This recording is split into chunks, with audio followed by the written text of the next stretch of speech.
Ahoy! Things with Rapier at the Sandworm have gotten a bit out of hand. We started with more standard builds and things got weirder and weirder and weirder, and today I'd like to show you what we're currently running with multiple different builds. I'm not going to talk about the Blood Rapier build in particular because that one is very standard, nothing has changed there, that'll be in another guide in the future, but this one is just something that is specifically for Sandworm, and people have been asking about what this is and how this works, so I wanted to show you. So my setup here is this, but we have two different options, and one of them looks a little bit different. We're going to start with the other one, because the other one is very funny insofar that it only uses two abilities, and is maximum carpal tunnel. So you want to get all of your typical points in evade down to this point, getting more damage on your next light attack. This point, technically irrelevant, you can get it, but doesn't really matter. In the tree there are two more points that you absolutely want to get. One of them is Perfectionist, which deals 10% more damage when your health is full. And the other one is Red Curtains, which reduces your cooldowns by 5% when you get crits. These are all the points you need. This point is irrelevant, this point is irrelevant, this point would technically be slightly relevant ever so often, but 99% of the time you're spending above 40% stamina, so not really relevant either. And this point also doesn't matter because you don't really need any stamina. So, with all of that out of the way, we still want to get this capstone, which gives you increased damage on the next light attack or the next heavy attack by 30% after performing an ability, and we are going to be performing a lot of abilities, so we want to get this. On the other hand, the other thing that we want to get is Flurry. So we're going to do left tree here first, and on Flurry, we definitely want to go down to the point where each hit of Flurry reduces the cooldown by 7%. Then there are also some other perks we want in this tree. We do want to get more cooldown reduction, so reduce rapier cooldowns on every hit by 1%. That goes well with Red Curtains, that goes well with the additional reduction on Flurry, so everything reduces everything. We're also going to get 10% more damage when the target has greater than 50% health from On Guard. We also want to get Unerring, which gives us more damage to targets with a bleed, and we are using multiple rapiers, so there will always be a bleed somewhere. At this point things get a little bit janky. So normally what you would do is you would get Light Edge, you get Tondo, and that's all you get in this tree, so that you get some extra damage on your middle swipes on the light attacks, and you can get Tondo for the bleed that you can apply with that, which can also be consumed by other rapiers. But we kind of figured out that's not the best way to go about this, and we're kind of going back and forth on this. Interesting enough, another raid group, I want to shout that out, has also found this out around the same time. So they have a very similar build, they're running a very similar build, they currently hold the world record. And yeah, what we did here is we took out Tondo and we took out Light Edge. Because if you do this, you have enough points to get to this capstone if you spend all of your points on whatever really. Like this is enough for the capstone. And then you have 2 points left. So if you have the point in Light Edge, you can't get down here. And this is where we want to get to. You want to get Finalize, because that will allow you to apply a stack of bleed with Flurry. So why would we do that when we could just be using Tondo? Well, Tondo has a 50% weapon damage and a fairly long animation, and then applies a bleed. It can be cancelled with Evade to make the animation shorter, but it's not going to be shorter than a light attack that does 100% weapon damage. And in the same time, you could just be using a light attack basically and do the evade cancel with that, and you would still apply the bleed from Flurry anyways, from Finalize here. So essentially, by having less abilities, we are likely getting more damage. Now, there is an argument to be made here because we get the extra damage after an ability for your next light attack with momentum. But I would argue against that because I'm pretty sure at that time, if you're not using Tondo, you'd already have used another light attack, or you would have had another evade available or something that gives you even more damage. So I don't think there's actually any value in that. So that ironically ends up with you only using 2 abilities, and this is what I have done for quite a few runs. You can technically spec into Fleche, but I would strongly recommend against it, at least if you're using it for damage. Because what can happen on the Sandworm is if you Fleche into him, especially, I think it may be related to the last perk, but I think it might also happen with normal Fleche, at the wrong time, you will actually fall through the Sandworm and you will fall through the ground. The only ability that can do this, by the way, I don't think anything else is able to do that. You can kind of clip into him with a lot of abilities, but the Fleche seems to interact more poorly than the others, so we've decided that we are just not running it. If you don't like the idea of just running 2 abilities, then you can take out some points that aren't really relevant. Again, you're not really going to get anything out of this. You can probably get this point out as well, and you also don't need this point, and you also don't need this point. So you have a lot of room here. You can basically, for example, go for this and still complete it, or you can say, okay, I'm gonna run Fleche, I'm gonna risk it a little bit, but I'm only going down to the point that gives you the extra damage after Fleche, and maybe have an extra mobility tool that way as well. If this is the path you choose, then you don't really have a choice. You have to get this point to even unlock the capstone. So you're getting those 20 stamina, even though they don't really matter. And this is the build that the other group has been running. So very similar looking overall. We just took out Fleche entirely, but there could be some value added, for example, if you're going for the scorpions later in the fight, but I really would not recommend using it on the boss. For simplicity's sake, and to avoid mistakes happening by people accidentally using Fleche, I feel like for most players it's actually just better to not have Fleche slotted. That can also give you this super tiny fraction of extra damage here. But that is just variant 1. There is the secondary variant that becomes interesting if you have multiple people that are running these 2 abilities at least, and maybe this one, or maybe even Tondo, doesn't really matter. If you just have multiple rapiers in the raid in general. Because then you can have people use Flourish and Finish along with Evade. And that is the build that I'm currently running.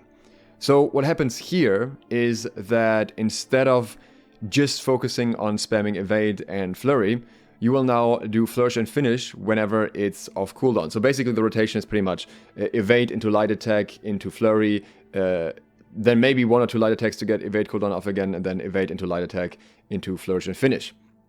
And more light attacks and so on.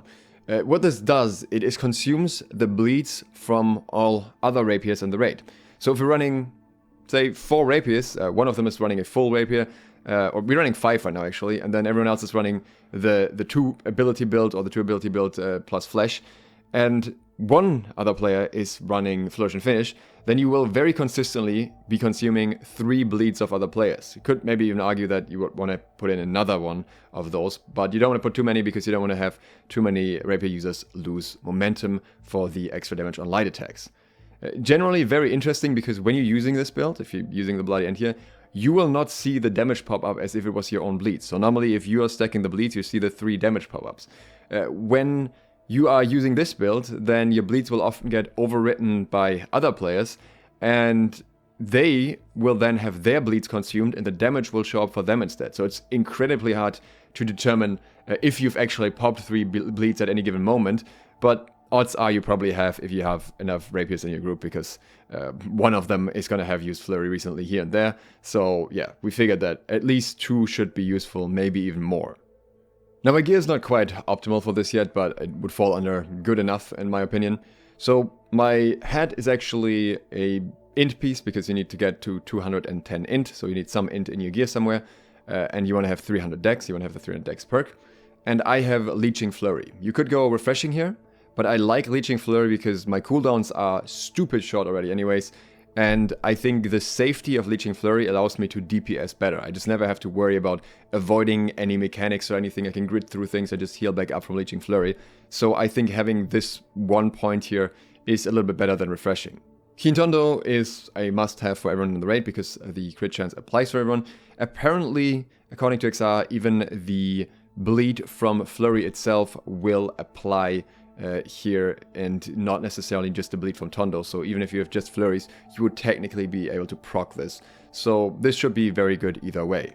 I currently have an armor piece with omnidirectional evade. If you're running a bleed rapier, you would want to have that. If you're running an evade rapier, you typically want to have it on your weapon. So for example here I have a 2-perk rapier with Beastbane and omnidirectional evade. But you can see that I currently have a pretty nice rapier with Keen, Vicious and Beastbane, and again Keen also increases the amount of ability refreshes. So I kind of prefer using that and be using it on armor for now. But if I get a Beastbane, Evade, and either Keen or Vicious as 3rd perk, then I will switch over to that. I'm just gambling for that for now. My legs are the Sandworm pants, Refreshing and Beast Ward. Elemental Aversion doesn't actually do anything in the fight apparently, so it doesn't really matter. And my boots here are also Beast Ward and Refreshing. My jewelry is the usual stuff. It's all full Jasper, strike protection, health here, 3rd perk doesn't matter. I have Heart of Anurarak, very, very good ring, worth farming. You get that up in Helio from one of the cats. Annoying to farm, but a very, very strong ring because it has an illegal perk combo of thrust damage and keen awareness, as well as bloodletting on top of that, so it's just very nice. Bloodletting not that important with certain perk loadouts, but in this particular case it could actually be useful. On the earring I have Beloved and Refreshing Toast. I also have Refreshing Evasion, but I barely ever dodge in the fight, so it doesn't really give me much. It just happened to be on that earring already. Again, the Rapier I already talked about, and then my offhand is an Ice Gauntlet with Pylon Burst and Beastbane. The Ice Gauntlet build looks as follows. I credit to Jason here, who pointed out some improvements to that one to make it a little better. Basically, the whole idea is you want to get down to the ultimate Frost Capstone. You want to have as much Pylon uptime as possible, put that next to the boss and not worry about it. And otherwise, you're just occasionally using a Spike and occasionally dropping a Storm on some mobs, so that's just more utility. Like, I found that unless I'm already placing a Pylon somewhere, I'm not even gonna bother using spikes, because usually I get more damage out of just spamming Rapier abilities over and over and over in the same time frame, because weapon swap, especially for me at the moment, takes a little bit longer, it's a little bit delayed, and in that time I lose so much damage that it just doesn't feel worth it. Attribute-wise, we're running 300 Dex and 210 Intelligence. This is not so much for the capstones, but more so for the best attribute distribution for DPS with the Rapier. The buff food that I use for this is filet and mushroom sauce, which is very, very cheap, so it's very easy to come by. Has a fair bit of int, so I don't need quite as much int on my gear, which is nice. So yeah, very convenient option here. The ability rotation with this build is very straightforward. Your priority is using Evade and following it up with a light attack, so you get the bonus damage from the Momentum Capstone. You want to do this basically on cooldown whenever it's available, you want to use it. When Flurry is off cooldown, you want to follow the Evade and Light Attack combo directly with Flurry, so that Flurry benefits from the full damage increase from omnidirectional Invade. If you do Evade into Light Attack into Flurry quickly enough, this should guarantee that all of omnidirectional Evade is applied to Flurry. If you're using the Flourish and Finish variant, which doesn't have the Momentum Capstone, you still want to use Evade into a Light Attack, because Adiago, one of the perks on Evade, still gives you 15% increased damage on your next Light Attack. Since this only lasts 1 second, you want to do this fairly quickly. So you do the same thing with Flourish and Finish that you're already doing with Flurry. You use Evade, Light Attack, and then Flourish and Finish.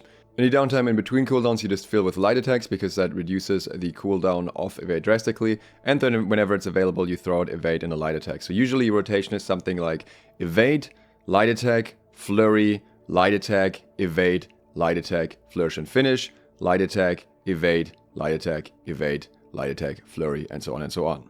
The amount of light attacks that you need to do before you can evade again drastically depends on how many crits you're getting, so keen is very relevant in that context.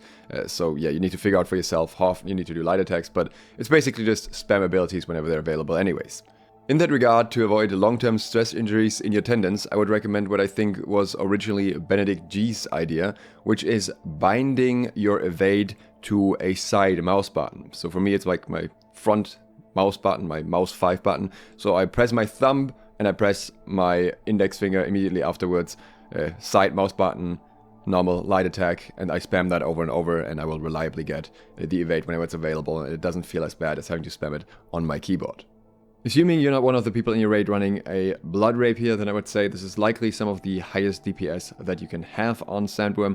Keep in mind that you need other people to apply debuffs though. This is just raw damage, and other people need to provide the corresponding utility. This utility is extremely important because if you're not reaching rend cap, you lose way more damage than any high DPS weapon could give you. If you're interested in more weapon related tips for other loadouts, the Blood Rapier build, as well as Sandworm tips in general, consider subscribing and clicking the bell so you get notified when those videos come out over the next days. If you enjoy my work and would like to support me further, consider doing so on Patreon. Thanks to all my patrons who already do exactly that and get some early trading tips in return. Thank you for watching. Duke Sloth, out.